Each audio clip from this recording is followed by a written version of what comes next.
Hello, guys. I believe I will probably go live for Brazil now. I'm not going out of town until tomorrow, but I am Italian on my dad's side, and you want to watch the Azzurri, with your Italian father. I mean, he supports Arsenal, but he will not know every Italian player like I do because he follows the Premier League. But I follow Juventus, and I follow Serie A, and I follow everything that happens in Italian football, and so I know all the players. I think I'm more passionate about the Azzurri, but I did buy him a Campione d'Europa shirt for Christmas. I think it was in 2021. I always see him wearing the shirt, so I know he's deep down Azzurri like me.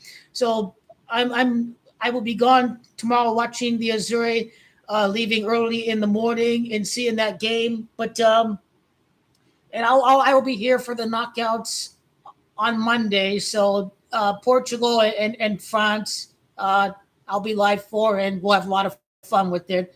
And same thing with Copa America, all the Copa America knockout matches, except for Argentina and Mexico on the 4th of July. I will be able to be live with the rest of you guys. So the only Euro matches I will not be live for is Saturday and Sunday. So England, Germany, and Italia, and I think Spain play on Sunday against Georgia. But outside of those ones, outside of the 4th of July Messi match against Mexico, I will be here for everything. And let me just say that Copa America is a cash cow. Copa America is not about simply hosting a tournament to determine a champion. Copa America 2024 is all about big business. So what is it about? Why are they hosting the tournament in the U.S.? It's because football federations from the Caribbean islands and countries in South America are broke and out of money, and they run on deficits. So this tournament here is going to provide more money to these federations in the hopes that they can improve their technicality for their national teams. And this tournament does not cater to fans of South America, which is a shame.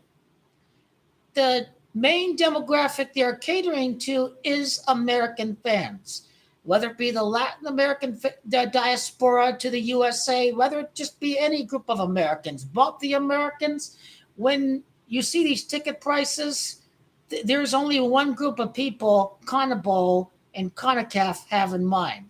It is wealthy Americans that have money. They don't care if South Americans cannot afford. They don't care because it is about making as much money as can be to finance their own football federations, whether it be Jamaica, whether it be any island in the Caribbean, whether it be Peru or Ecuador, whichever countries are running on the worst deficits. This tournament is finance 101 for these federations.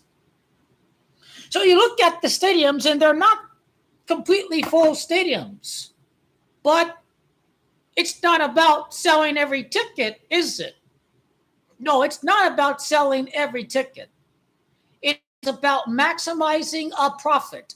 So if you can charge more than double for a match and not have a full stadium, they're still maximizing their profit. This is what it comes down to at the end of the day. It is about maximizing profit. Outside of when Messi plays, they don't care if the stadiums are empty. If they can charge more than double the price and not have a full stadium, they're still making more money than charging less than half of the ticket for a match today and having a full stadium and not making as much money. So it is about maximizing profit to finance poor and broke federations without money running on deficits. So Team USA right now, they are looking like they're on their way out. They have no chance of beating Uruguay. The USA could be helped if, let's say, they get a result. in Panama, they don't win against Bolivia. But Bolivia look like they're really big minions. So I think Uruguay are going to beat them because I know the U.S. sent their B team to the Gold Cup, but Panama still won the Gold Cup, right? You got to acknowledge that Panama they did better than the other teams that could have taken advantage against the B teams of Mexico in the U.S. So Panama are not a scrub team by any imagination. They should be able to beat Bolivia. So the USA have no choice but to go for the win against Uruguay. And I have news for all these fans who think CONCACAF is going to take over CONMEBOL. CONCACAF is not going to take over CONMEBOL. I don't give a damn. Yes, I think Canada will advance to the next round. I think Canada will. But even if Canada does, Chile is not the same team as they were, let's say, 8 years ago. So Chile 8 years ago, they won 2 Copa Americas in 2015 and 2016. Chile today did not qualify for the past 2 World Cups. Canada, they made it to the past World Cup. They competed very hard in the group stage. They had very respectable results. So it's not upset by any means if Canada do advance. It's just that Chile are going through a down period right now. But if the U.S. is out of the tournament, there's no chance. There's no chance these 2 federations in need for money are going to pass up on Mexican-American fans and fans of Lionel Messi competing for ticket prices. If they're both competing for ticket prices, they're driving up ticket demand. When there's more people demanding to buy tickets, this is going to increase the price. This is going to maximize profit. On top of it being the 4th of July, your firecrackers, your Mexican-American backyard on the 4th of July. You celebrate America. You're hoping Mexico upsets Argentina, the biggest dream out there, as impossible as it seems right now at the moment. There stands to be a lot of money made. It's even a bigger party on the 4th of July. If you're a Mexican-American seeing your team on the 4th of July, hoping for an upset against Argentina, hoping for something better, and it was a 1-0 result in the World Cup. So you're going into that game thinking anything is possible because it was only 2-0 during the World Cup.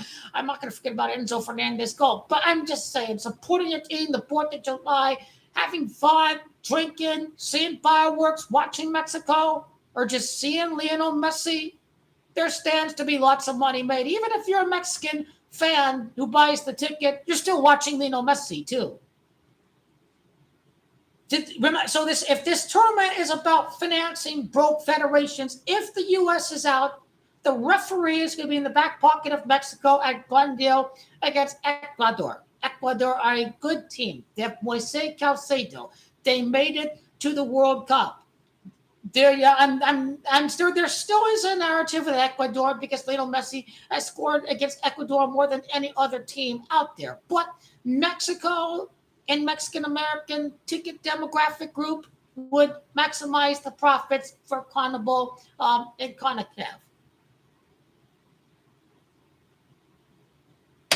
Maybe you don't need the U.S. fans to go to the next round to sustain the tournament. Maybe there's enough people who moved from Colombia to America that will get behind Colombia very hard because Colombia have 20 or so unbeaten matches. So Colombia are very good.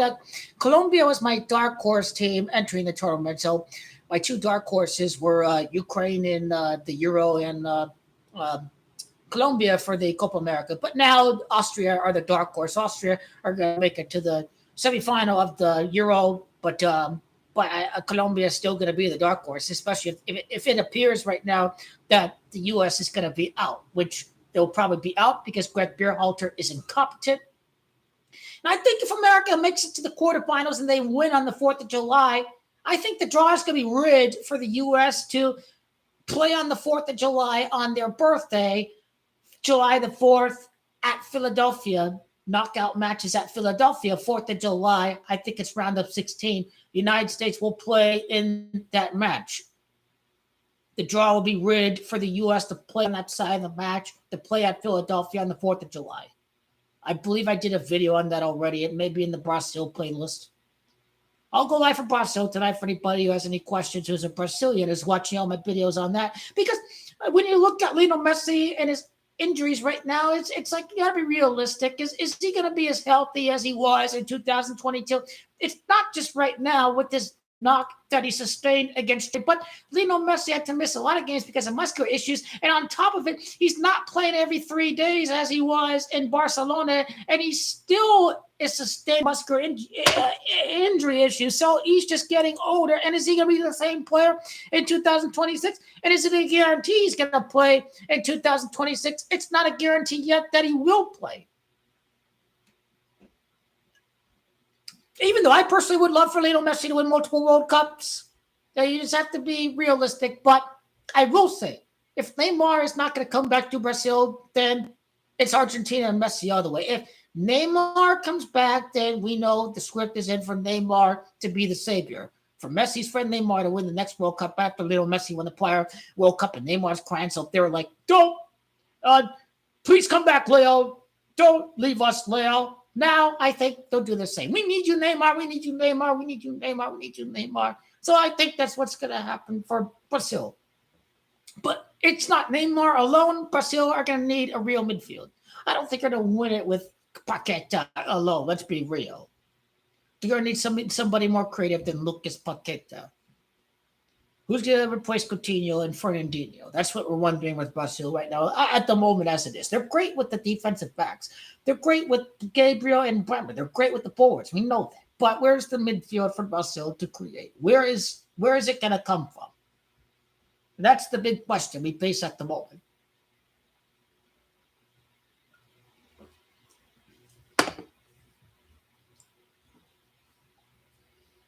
So I fully expect Mexico to go through because money talks at the end of the day.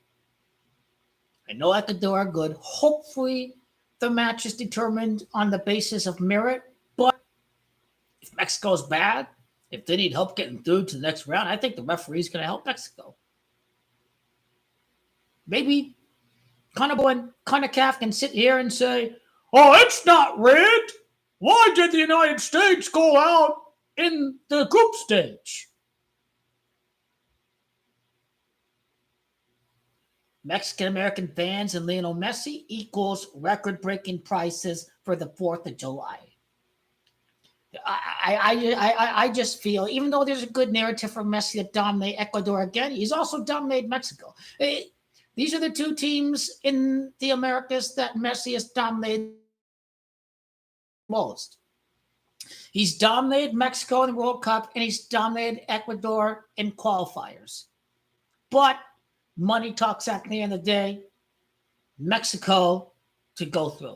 And the U.S. team to sack this useless shit, Greg Berhalter. Get him the fuck out. Get him the fuck out. He is useless. Timothy Weah, what a disappointment. He plays for Juventus. Very, very disappointed in Timothy Weah. I'm very glad Weston McKennie scored, but Timothy Weah was a big disappointment, and he's not going to be playing for this club anyway next year. He's not going to be playing for the club. I need to buy a Weston McKennie jersey, even if he's not going to be playing for us. If he's going to be playing for West Ham, just a Juventus player in the national team, playing in big matches against Milan and Inter, in Serie A and Copa Italia. I like Weston. I like Pulisic a lot. This is kind of like Garrett Southgate, where the U.S. is going to need a real coach. It's time to hire from outside America. They don't stay. The problem is they're too busy making friends. This joke of a federation. I think Berhalter, he was friends with the father of Gio Reyna I think he knows someone, whatever. His brother got a job or whatever in the U.S. Men's Federation. They're operating on nepotism. Is what the U.S. Men's Federation. They're not serious about winning.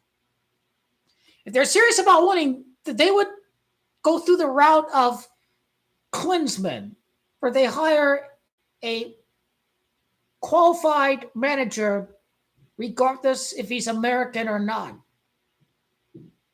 U.S. needs to hire, Roberto De Zerbi, for example. Roberto De Zerbi. Julian Nagelsmann. Somebody that is far better than this useless waste of space right now. He should have never come back. He should have never come back. Even though I had no expectation for the U.S. to do anything against Argentina and Uruguay, and even a weakened Brazil at the moment, to go out against Panama is an embarrassment. You only beat Bolivia and you failed against Panama. Get rid of the useless piece of shit Greg Berhalter. He is absolutely fucking useless. Anyone who's seen me during the World Cup, I had no expectation to compete against the Netherlands. I knew we had no chance against the Netherlands. I think they completely embarrassed our defense, I think, for one of the goals. It was 3-1. So we weren't completely delusional like Charles Barkley, who said, "We're going to give you Netherlands a can of whip ass." We sound like England fans when we start talking like that we're going to take over the world. We're useless. How do you know the U.S. team is useless? They beat Spain in the Confederations Cup. They're up 2-0 against Brazil. They lost 3-2. Fucking useless. You could have had a major trophy. Absolutely bottled it. Absolutely choked and collapsed. This is the U.S. team. I think won the Gold Cup games against Mexico. They're up 2-0. They lost 3-2. It was 13, 14 years ago. But U.S. team had some big capitulations. They have some pretty big heartbreak. So I know Gold Cups don't mean shit. This team hasn't won any trophies. I don't give a damn if they made the semifinals of the inaugural World Cup. This now out there. Football wasn't as advanced as it was in 1930. This team is not a contender. Anyone who's completely useless and watches MLS and thinks that U.S. is going to take over CONMEBOL was completely delusional. Now let me go back to my original knockout video. I mean, I did have the U.S. in the knockouts because they're better than Panama, right? But this is a good thing about the game. Sometimes is we could have never imagined a stupid fucking. I mean, I don't know what the hell Timothy Weah was doing, but he didn't play every game for Juventus, so he didn't have experience in big matches. He was sitting on the bench, whatever. He didn't have the experience. I'm just going back to my knockout bracket. My original knockout bracket. This video was made in December of 2023 because that's when the knockout came out. So my original knockout was Ecuador against Chile. Winner of Group B was Ecuador. Runner-up of Group A, Chile. Ecuador losing to Chile. Argentina beating Chile in the semifinal. Let's just say that was that aged like milk. But I did have Argentina against runner-up of Group B. I did have Mexico as runner-up.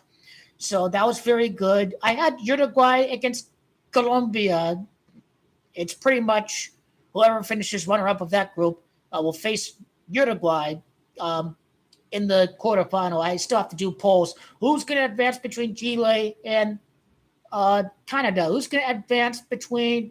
Who's going to finish as who's USA or Panama? Right? I still have to do some polls so you can voice your opinion. Brazil against USA. Yeah. Uruguay against Brazil in the semifinal was my original prediction. I'll end it here. It's a cash cow. Fire Berhalter. Zero chance that both the U.S. and Mexico don't make it to the knockout.